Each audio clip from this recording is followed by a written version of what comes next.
to this fabulous Thursday on Crypt. Oh my God, the politicians are saying some goddamn annoying things on the screens. Let's get at it. And guardrails to make sure that crypto isn't used to blow up our entire economy.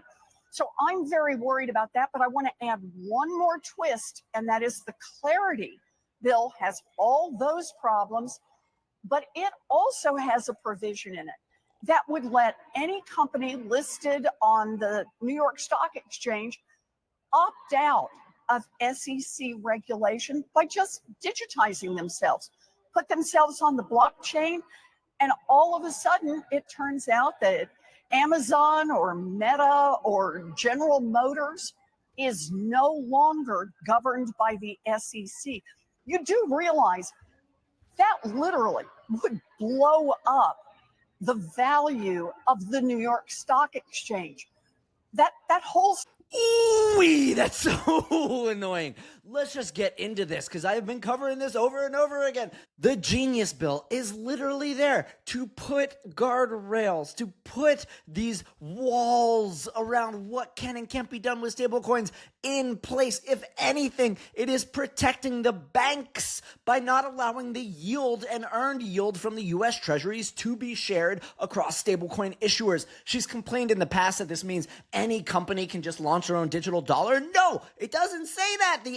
The bill says that only specific issuers can do so. So when you see companies like Walmart, like Amazon saying, hey, we're going to fire up a stablecoin, no, they got to go through a partner. There is clear and appropriate regulation. And oh my gosh, getting into the Clarity bill. And the Clarity bill is so good. It's what we've been wanting forever. She says, hey, these companies like, and note that she says Amazon and Meta, tech companies, her nemesis, could digitize their assets and remove themselves from the SEC purview. This is just mania. What the Clarity bill is talking about is the transition from private issuance of an asset from a centralized third party. This would mean that when a company launches a token, it is treated as a security. You're getting all of the securities regulation benefits for the contract of the sale of these assets. But if it can prove decentralization through a safe harbor period, which is a clear and structured period with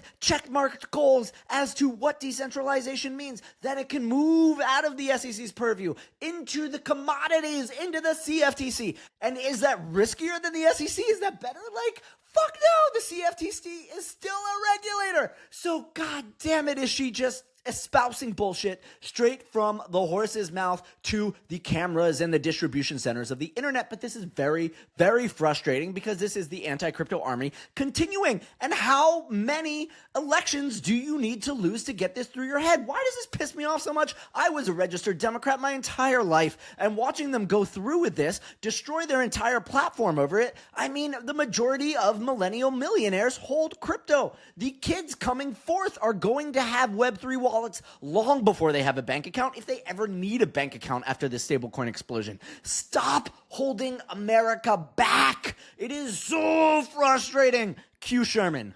It's customary when we consider major legislation to give credit to those who created the bill. The ghost of Sam Bankman-Fried looms above this auditorium. He is the genius behind the Genius Act. And one can only hope that he's able to watch C-SPAN on a black and white television set in his prison cell. My God, Sherman.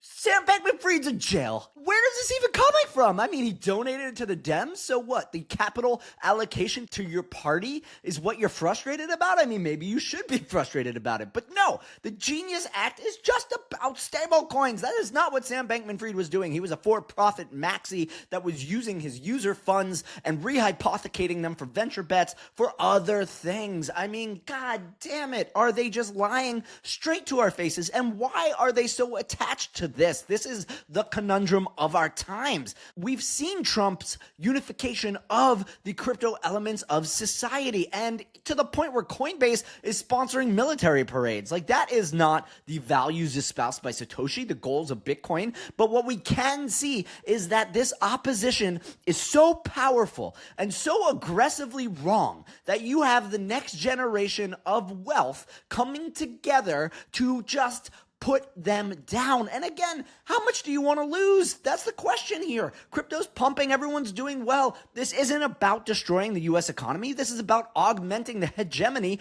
of the U.S. dollar. This is about creating a new economy that trades akin to how digital works. A stock market that is 24/7, 365, because fuck, the internet is not just open 9 to 5, Monday to Friday. This is the world that we are growing up with. This is the world that we live in now. This is the world that is going to be augmented by AI, by digital overlays, by 3D volumetric displays. We are living in a world where the veil between digital and reality is thinner and thinner day in, day out. Superintelligence is coming, and for fuck's sake, it wants digital financial rails. It's just so easy to see that this stuff works better.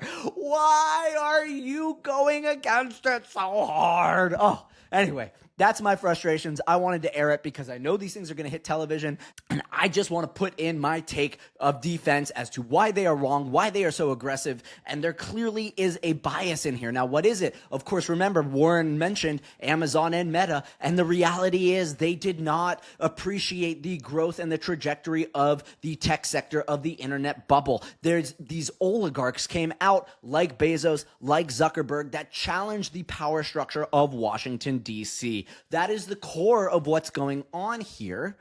And it is frustrating because, yeah, maybe these guys, they've got their problems and these are issues that we need to deal with, but holding the country back as a whole is not the answer to do so. Allow the entrepreneurial spirit to move forward. If we want the American dream to continue, we need to present people with the opportunity to grow. So, Democrats in Congress, get your heads out of your ass. That's all I got to say on that topic. But of course, it doesn't just stop with Congress and the bills going on. I've been covering Roman Storm recently, and one of the craziest things coming out, and this is coming from the DOJ and Pam Bondi, so even in the Trump world, it's bleeding outwards, which is that the government doesn't want Roman Storm talking about privacy. They are trying to shut him up and prevent the conversation around privacy rights, data, and information. And that is because this has precedent in the U.S. court system. It's won in the past. People value privacy. And the reality was that the opening statement coming from Roman Storm's defense attorneys was, hey, let's talk about bank accounts. Would you want your bank account with your name, with your number, with your home address published on the public internet? How would that make you feel? That is akin to what's happening in Ethereum. And that conversation, that line of reasoning is being attempted to be kiboshed aggressively against Roman and his defense. So this is all pretty wild just to see the government continuing to march against the interests of the people of the United States, whether it be the congressmen and their just attempt to kill crypto all said and done, or the prosecution from the New York Southern District against poor Roman Storm, who's really just, again, utilizing his Second Amendment rights. And this does apply to so many things, again, as code can now be executed, executable code can enter robots, which can now affect the real world. We can 3D print ghost guns, but at the end of the day, it is all written down mathematical equations or freedom of speech, First Amendment protected stuff. And yes, I did just say the Second Amendment previously. I meant the First Amendment. I will just correct that. But moving on to some good news, we are seeing the other side of the coin being flipped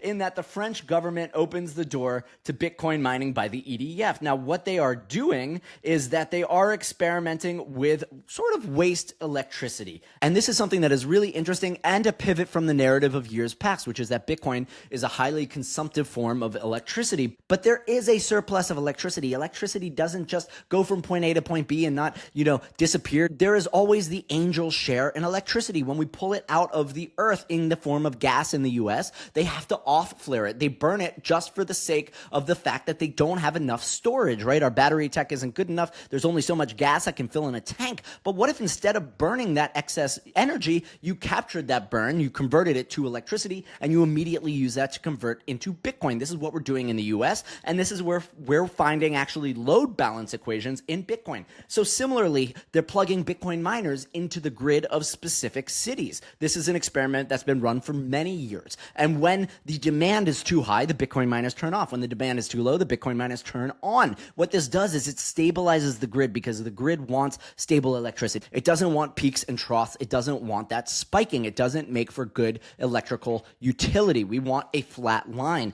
Now, this is being experimented here here in France, which is the idea has been circulating around the French ecosystem, which is using the surplus energy to mine Bitcoin, is a good example of a debate that has been hijacked by the extreme fringe of the political arc, even though it is a real subject. And what they will be doing is using those periods of lull to mine Bitcoin to say, hey, we have excess energy. What if we convert that to dollars, to values, well, to Bitcoins, to value? And what's happening now is that we're kind of breaking through that wall. That barrier that resisted this idea so aggressively is now seeing Bitcoin just continue to go up. And as my friend yesterday said, there is nothing like number go up technology, but this is a real implementation of the proof of work mechanics to be used to do something other than purely mine Bitcoin. Where mining Bitcoin is a second order effect of load balancing an electrical grid. And this is so cool. And I still think that proof of work is creme de la creme of the defensive algorithms that resist DDoS attacks, the Byzantine generals problem, etc., etc. I mean, if we do want to make a hardened digital money, it just makes sense to me that we use the universal unit of trade, which is energy.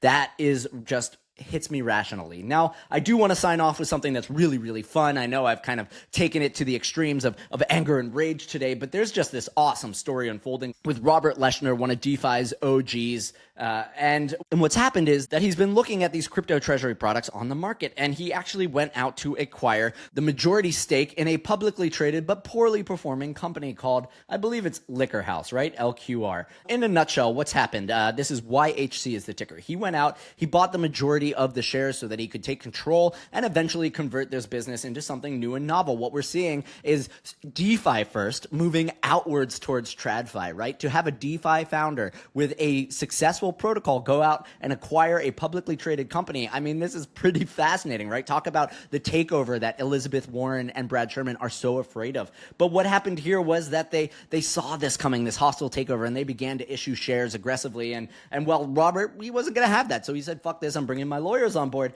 And now the new Liquor YHEAQ has dropped. Management is unsurprisingly being sued for a breach of fiduciary duties, right? They're not representing the best financial interests of the shareholders. They're just trying to keep out Robert Leshner's takeover. The suit seeks to freeze the company's assets and prevent them from making any significant changes to the company's governance or capital structure to further entrench the current CEO. Now, what happened is this launched last year. It's been down only ever since. They launched a bit of a treasury, and Robert's like, hey, I can get in here and I can do something. Keep in mind, all of these SPAC deals, these pipe deals, there is a lot of private capital that is raising tons of money to go out and find these defunct publicly traded companies, because then they can take that shell, that thing that is being traded publicly, they can use it as a Bitcoin, as a crypto treasury. This is one of the vehicles to on-ramp traditional finance capital into crypto assets. I know it's super convoluted, it's very weird, but this does mean big AUM, and for traditional finance players that take a cut, a percentage of that AUM, those assets under management, this is a very lucrative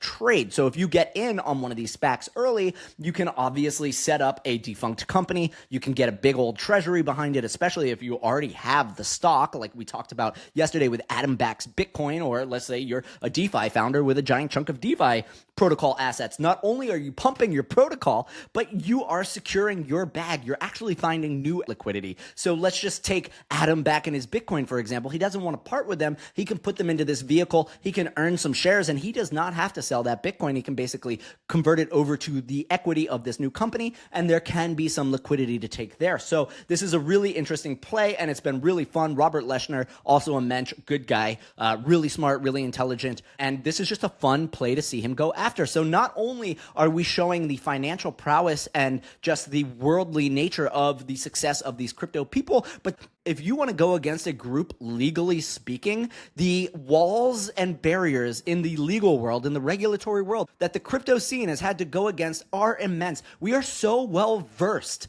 in niche rule sets, in niche laws. Like, man, we are lawyered up because we've had to fight the SEC for 4 years. What are these guys thinking, this liquor company? Anyway, it's a super fun story. I'm going to stay on top of it because it brings many, many lulls, like top keck tail right here. And it is an enjoyable sign off. It does seem like Robert Leshner's got their backs against the ropes and is going to keep punching. So fuck yeah, Robert, take this little liquor company and turn it into something good. Anyway, with that being said, super interesting times right now. Bull market vibes are in full effect. So I hope everybody's enjoying the feeling of winning. And as always, don't lever up too much. Stay safe, and I'll see you tomorrow.